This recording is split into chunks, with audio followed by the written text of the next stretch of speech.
युगेश्वर सिंधु के सामने प्रकट हुए। बालक, तुझे समाप्त करने के लिए दैत्यराज सिंधु को किसी अस्त्र शस्त्र की आवश्यकता नहीं है। तुझे तो मैं अपने मुष्टि प्रहारों से ही समाप्त कर दूंगा।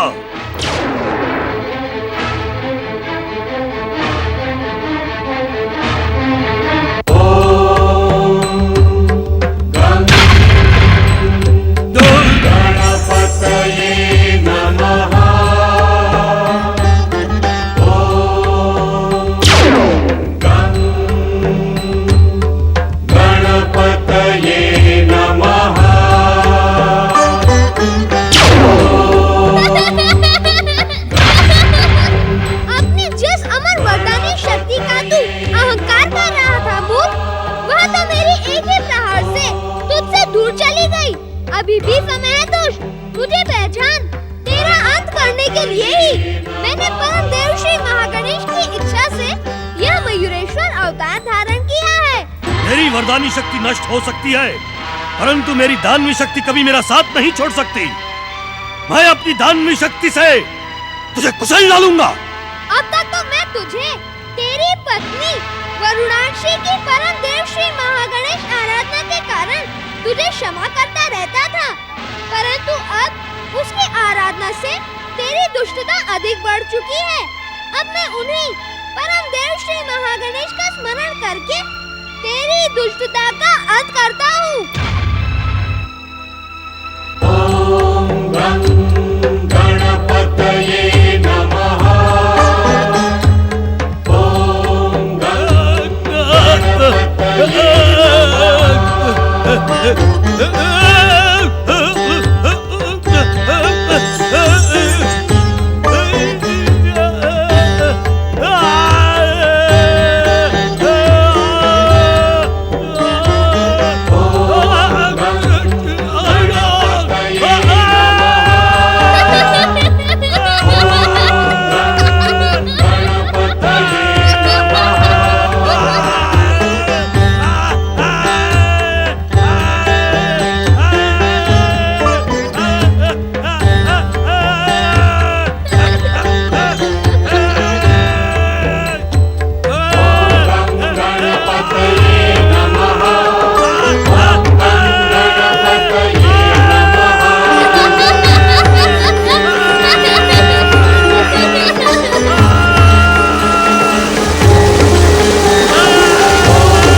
तुझे सत्य का ज्ञान नहीं कि जिस दिन से तू गया है उस दिन से तेरी माता तेरी एक झलक को पाने के लिए तरस रही है। इतना कठोर ना बन पुत्र। मैं जानती हूँ तूने किसी विशेष कार्य को संपन्न करने के लिए श्री महागणेश का अवतार धारण किया था। मुझे गौरव और माता का सुख प्रदान करने के लिए तू मेरा पुत्र बना था। उस विशेष कार्य के संपन्न होते ही तू अपने महागणेश लोक वापस लौट गया। तुझे तो संसार की मोह माया स्पर्श भी नहीं कर सकती, परंतु अपनी माता को तो देख पुत्र, तेरे मोह में वो बावली हुई जा रही है। तेरी मीठी मीठी बाल लीलाएं हर पल मेरी आंखों के सामने नाचती रहती हैं। महोत्कट महोत्कट की मधुर स्मृति में खोई देवी अदिति महोत्कट के साथ बिताए मधुर क्षणों की याद में भाव विभोर हो जाती हैं। महोत्कट की स्मृतियों में देवी अदिति को न तो अपनी सुध थी न ही संसार की। पुत्र वियोग के भयंकर दुख से दुखी देवी अदिति की व्याकुलता गौरी पुत्र श्री गणेश से छुपी न थी। फूट फूट कर रोती महोत्कट की माता देवी अदिति के दुख का अंत करने के लिए मंगल मूर्ति श्री गणेश ने अदिति आश्रम पहुंचकर अपने मधुर स्वर में कहा, माता अदिति, क्या हुआ? मेरे रहते हुए आप इस प्रकार आंसू क्यों बहा रही हैं? आप कितने दयालु हैं श्री गणेश। आप नहीं माता, मुझे तुम कहकर पुकारिए, क्योंकि जन्म देने वाली माता का पद तो पुत्र के लिए भगवान से भी ऊंचा होता है। आप कितने दयालु हैं परम देव श्री महागणेश। एक माता की दुख का अंत करने के लिए आपने पुत्र को भेज दिया। तुम मेरे महोत्कट ही हो ना? माता, क्या आपने अपने महोत्कट को मुनि कुमार के अतिरिक्त किसी अन्य वेशभूषा में नहीं देखा? नहीं, देखा तो नहीं, परंतु मैं तुम्हारी लीलाओं को जानती हूँ। अपनी माता को प्रसन्न करने के लिए तुम वेश बदलकर भी तो आ सकते हो महोत्कट।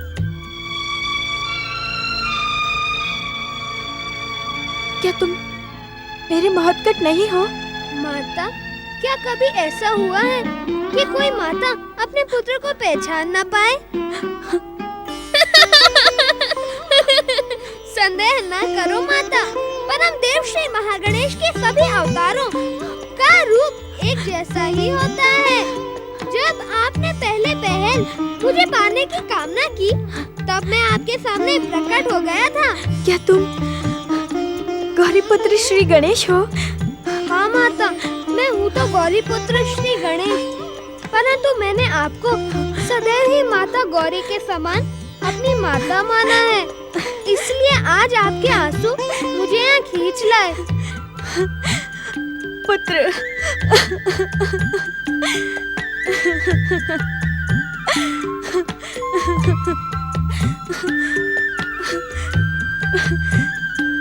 तुम मुझसे कितना स्नेह करते हो गजानन, परंतु क्या माता? अब तुम यहाँ से जाने की बात तो नहीं करोगे? जिसे तुमने माता के समान आदर दिया है, उसे दुख तो नहीं पहुँचाओगे? अपने स्नेह और बाल लीलाओं से मुझे धन्य करने के लिए मेरे साथ निवास करोगे ना गजानन? तुमने मेरी बात का उत्तर नहीं दिया मंगल मूर्ति। क्या तुम अपनी माता को फिर से दुखी करना चाहते हो? फिर से उसकी आंखों में आंसू लाना चाहते हो? माता, मुझसे किसी के आंसू देखे नहीं जाते। आंसू की शक्ति तो कठोर पर्वतों का कलेजा चीर डालती है। मैं तो निरा बालक हूँ।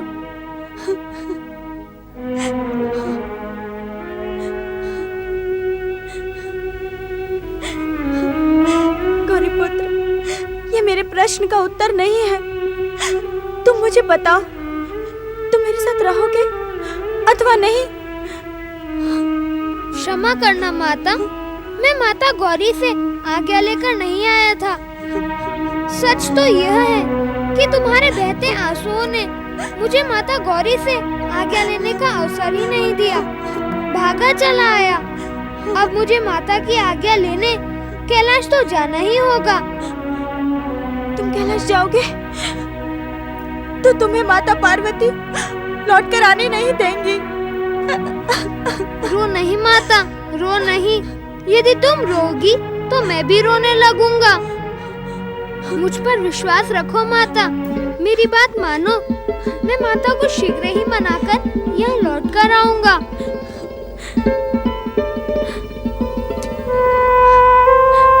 मंगल मूर्ति, तुम बुद्ध, शुद्ध, सत्य और चिन्मय हो। तुम पर विश्वास ना करने का तो प्रश्न ही नहीं उठता। मैं जानती हूँ तुम अपना वचन अवश्य पूर्ण करोगे।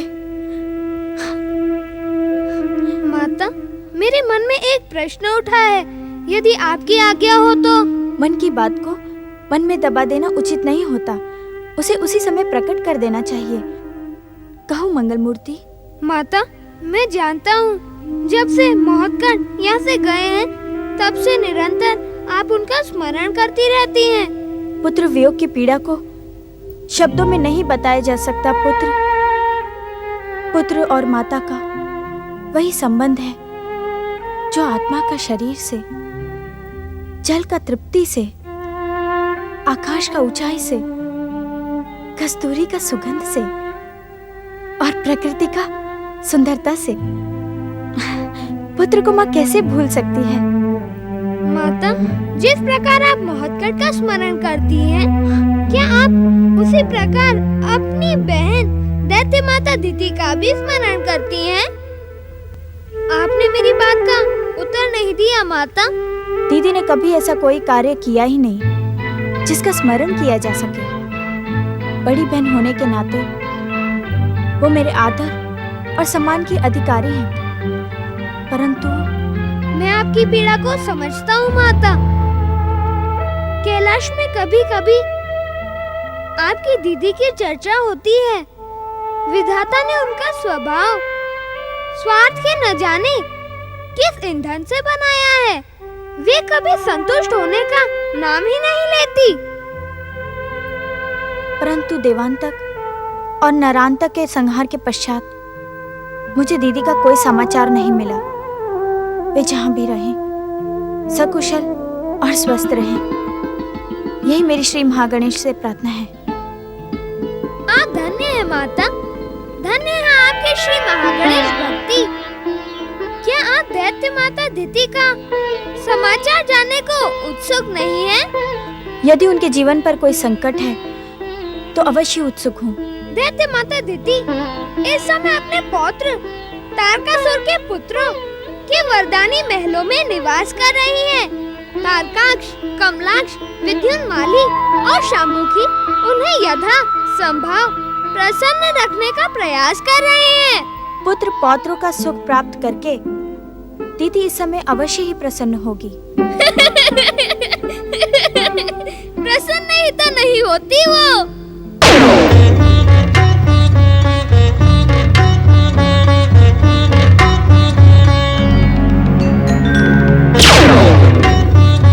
ओम नमः शिवाय। ओम नमः शिवाय। भैया कमलाक्ष, क्या तुम भी मेरे ही समान भैया तारकाक्ष को ढूंढ रहे हो? हाँ विद्युन्माली, भैया तारकाक्ष हमें बिना कोई सूचना दिए न जाने कहां अदृश्य हो गए। उनके बिना हम अनाथ जैसा अनुभव कर रहे हैं। मैंने उनकी स्वर्णपुरी का कोना कोना छान मारा, परंतु उनका कोई पता नहीं चला। कहीं ऐसा तो नहीं किसी दुष्ट शत्रु ने उनका अपहरण? मूर्खों जैसी बातें ना करो विद्युन्माली। भैया तारकाक्ष का अपहरण तो दूर, उनकी ओर आंख उठाकर देखने का दुस्साहस भी कोई दैत्य शत्रु नहीं कर सकता। तो वे कहाँ हैं? हम उनके दर्शन करना चाहते हैं, उनका आशीर्वाद प्राप्त करना चाहते हैं। भैया तारकाक्ष इस समय कहाँ हैं? ये तो मेरे लिए भी रहस्य की बात है। हमें इस रहस्य को तोड़ना होगा, भैया तारकाक्ष को खोजना होगा। हमारी पुकार सुनकर वे अवश्य हमें अपना आशीर्वाद देने प्रकट होंगे। चलो हम मिलकर भैया तारकाक्ष को पुकारते हैं। भैया तारकाक्ष प्रकट हो।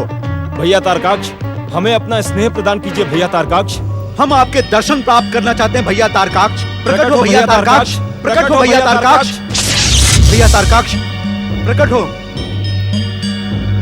प्रकट हो भैया तारकाक्ष, प्रकट हो। हम आपके दर्शन प्राप्त करना चाहते हैं। भैया तारकाक्ष, हमें अपने दर्शन दो। भैया तारकाक्ष, हमें अपने दर्शन दो। भैया प्रकट हो। पुत्र कमलाक्ष, विद्युन्माली, हम भी तुम्हारे ही समान पुत्र तारकाक्ष के अदृश्य हो जाने से चिंतित हैं। वो मुझसे कभी भी बिना कहीं कहीं नहीं जाता। माता, हम दोनों भैया को पुकार रहे हैं, वे हमारी पुकार को अनसुना नहीं कर सकते। भैया प्रकट हो।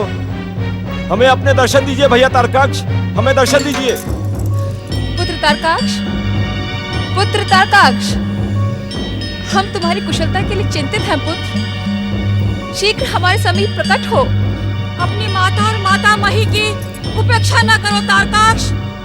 प्रकट हो, शीघ्र प्रकट हो। ओम नमः शिवाय। अपनी मूर्खता भरी पुकार को रोक दो तुम चारों। तुम्हारी पुकार सुनकर भी वरदानी तारकाक्ष यहां प्रकट नहीं होगा। दैत्यगुरु, क्या आप भैया तारकाक्ष के विषय में जानते हैं? दैत्यों के आराध्य भगवान शिव की कृपा से इस संसार में ऐसा कोई भी रहस्य नहीं है जो दैत्य गुरु शुक्राचार्य ना जानते। हम अपने भैया तारकाक्ष की कुशलता के लिए चिंतित है दैत्य गुरु। हमें शीघ्र बताएं दैत्य गुरु, भैया तारकाक्ष इस समय कहाँ हैं? तुम सबको तारकाक्ष की कुशलता के लिए चिंतित होने की कोई आवश्यकता नहीं है। वो इस समय जहां पर भी है कुशल और प्रसन्न है। क्षमा करें दैत्य गुरु, क्या एक माता को अपने पुत्र के विषय में जानने का अधिकार नहीं है? मैंने ऐसा तो नहीं कहा शाम्बू। तुम्हें अपने पुत्र की कुशलता के विषय में जानने का पूर्ण अधिकार है। तो फिर बताइए दैत्य गुरु, इस समय मेरा पुत्र तारकाक्ष कहाँ है? शाम्बू, इस समय तारकाक्ष मेरी आज्ञा से हिमालय पर्वत की उत्तर दिशा में शिव आराधना के लिए गए। ये आपने क्या अनर्थ कर दिया दैत्य गुरु? अनर्थ?